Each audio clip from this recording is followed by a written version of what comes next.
Hi guys, welcome back to the channel. So this is chapter 8, chemical equilibrium. So this chapter consists of 8.1, dynamic equilibrium, and 8.2, equilibrium constant. And today we're going to focus on 8.1, dynamic equilibrium. So at the end of this lesson, you should be able to explain reversible reaction, state the characteristic of dynamic equilibrium system, and the law of mass action or law of chemical equilibrium, and interpret the curve of concentration of reactants and products against time for a reversible reaction. So first of all, chemical reaction dibahagikan kepada irreversible reaction and reversible reaction. Irreversible ni dia one way direction saja, dan one way kan macam anak panah tu. Jadi kalau reaction tu dia akan berhenti kalau semua reaktan jadi produk sudah. Okay, ini unless kalau ada limiting reactant lah, mesti dia tidak habiskan. Begitulah. Okay. Meanwhile, kalau reversible reaction pula, dia two way. So dia boleh ke depan dan ke belakang. Macam mana tu? Dia boleh proceed in forward and reverse direction. Maksudnya A boleh menghasilkan B, dan dalam masa yang sama B boleh menghasilkan A. Cerita dia, as soon as produk tu sudah start dihasilkan, okay, dia akan terus start yang reverse pula. Dan sampai satu tahap nanti dia akan bukan berhenti, dia akan stagnan, dia akan maintain gitu je. Di ketika itulah kita panggil dia berlaku equilibrium. Now, mari kita berkenalan dengan konsep dynamic equilibrium. Equilibrium ini adalah state di mana there are no more observable changes as time goes by. Okay, so ada dua jenis equilibrium, physical equilibrium ataupun chemical equilibrium lah. Kalau physical equilibrium, dia melibatkan physical changes. Contohnya macam H2O, liquid menjadi H2O gas. Okay, water kepada vapor, dan dalam masa yang sama vapor boleh juga menjadi water. Okay, so kalau water menjadi vapor kita panggil evaporation. Kalau vapor menjadi water kita panggil proses condensation. Itu adalah physical equilibrium punya contoh. Meanwhile, kalau chemical equilibrium pula, dia bukan sekadar melibatkan physical changes, dia ada chemical reaction yang berlaku lah. So both forward and reverse reaction continue indefinitely in most cases lah, even though equilibrium sudah tercapai, di mana rate of forward reaction adalah sama dengan rate of reverse reaction. Okay, dan produk punya concentration, ini adalah simbol concentration of product dan concentration of reactant remain constant setelah equilibrium. Constant tu maksudnya tidak berubah setelah equilibrium tercapai, dan rate of forward reaction adalah sama dengan rate of reverse reaction. Okay, for example, N2O4 gas produce 2NO2 gas, okay? Forward and reverse reaction. So at equilibrium, rate untuk N2O4 menghasilkan NO2 adalah sama dengan rate untuk yang terbalik tu, yang NO2 menghasilkan N2O4. Okay, and the concentration of N2O4 remain constant at equilibrium, and also the concentration of NO2 pun remain constant at equilibrium. Let me just emphasize, constant bermaksud tidak berubah ya guys. Bukannya bermaksud concentration diorang tu sama antara satu sama lain, tidak. Cuma diorang punya concentration tu maintain. Now, mari kita check concentration versus time punya graph. Okay, for example, reaction ni 2SO2 plus O2 produce SO3 ya. Okay, now concentration versus time. Okay, kita start daripada awal. Okay, sebelah kiri tu reactant, sebelah kanan adalah produk. So warna hijau gelap ni menunjukkan concentration of SO2 menurun daripada awal. Awalnya dia ada, lepas dia menurun. Okay, what happened to concentration of oxygen? Pun menurun. Tapi kalau kita nampak, concentration of oxygen ni dia menurun tidak sebanyak concentration of SO2 lah. Okay, starting point tu based on berapa yang ada pada initial of reaction lah. So, kalau kita nampak, kenapa SO2 turun banyak? Kalau tengok macam double kan? Sebab di sini kita tengok mol dia, ada 2 mol SO2, 1 mol O2. Jadi, concentration of O2 decrease 2 kali lebih banyak berbanding concentration of O2. Sebab dia digunakan lebih banyak, 2 mol. Nisbah 1 mol. Then what happened to concentration of SO3? Okay, asalnya dia tiada kosong dan dia meningkat sepanjang proses ni berlaku sebab dia adalah produk. Asalnya kosong, dia akan naik.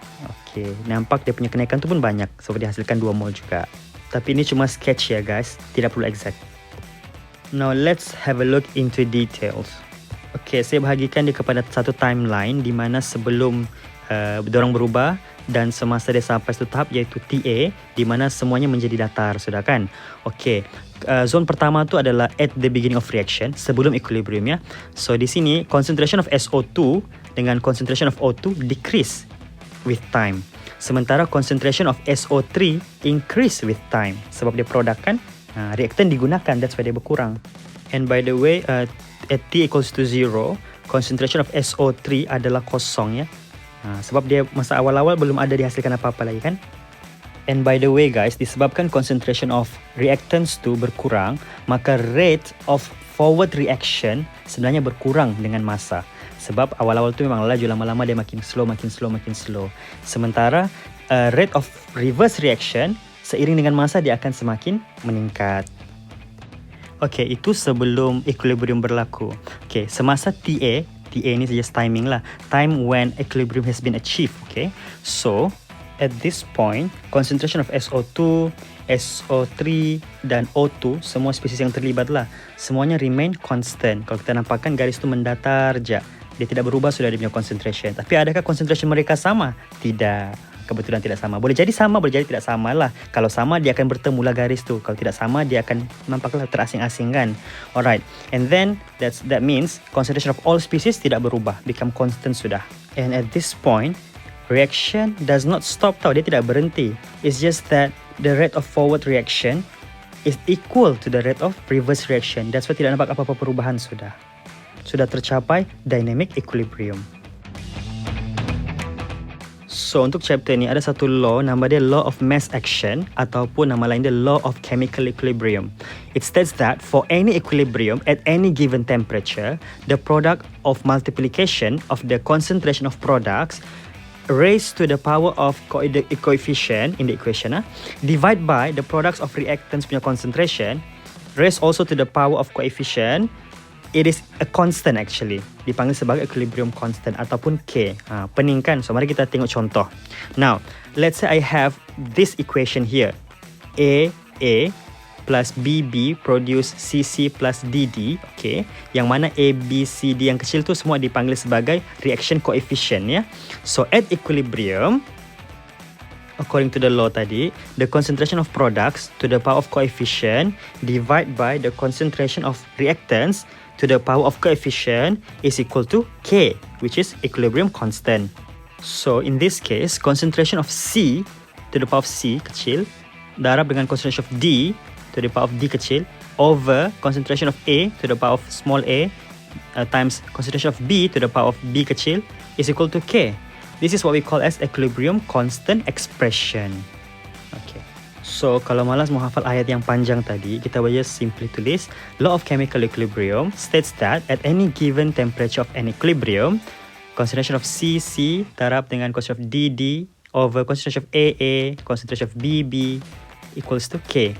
Where A and B are reactants, yang di bawah tu, yang di atas tu adalah C and D adalah products, meanwhile A, B, C, D kecil tu adalah coefficient, and K is the equilibrium constant. Kita boleh tulis macam ni dalam exam.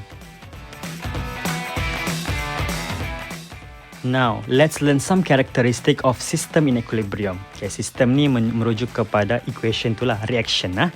So, equilibrium can only be achieved in closed container. Satu, mesti tertutup lah. Kalau terlepas keluar, tidak sudah reversible tu. And then, yang kedua, concentration of reactant and products are constant over time. Of course, semua orang sudah tahu. And rate of forward reaction equals to rate of reverse reaction. And last, reaction quotient Q is equal to equilibrium constant K. Now, what is Q?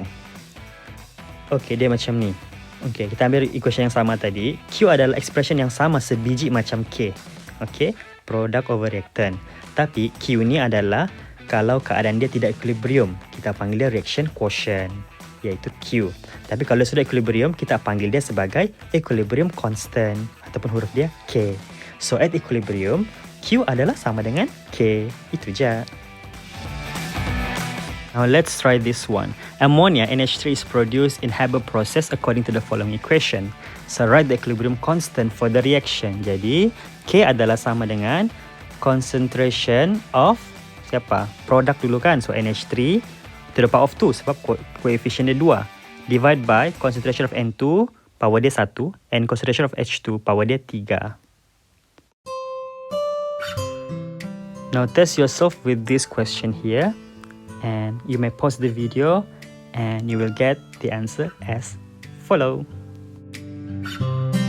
Don't forget to like, share, comment and subscribe and wait for 8.2.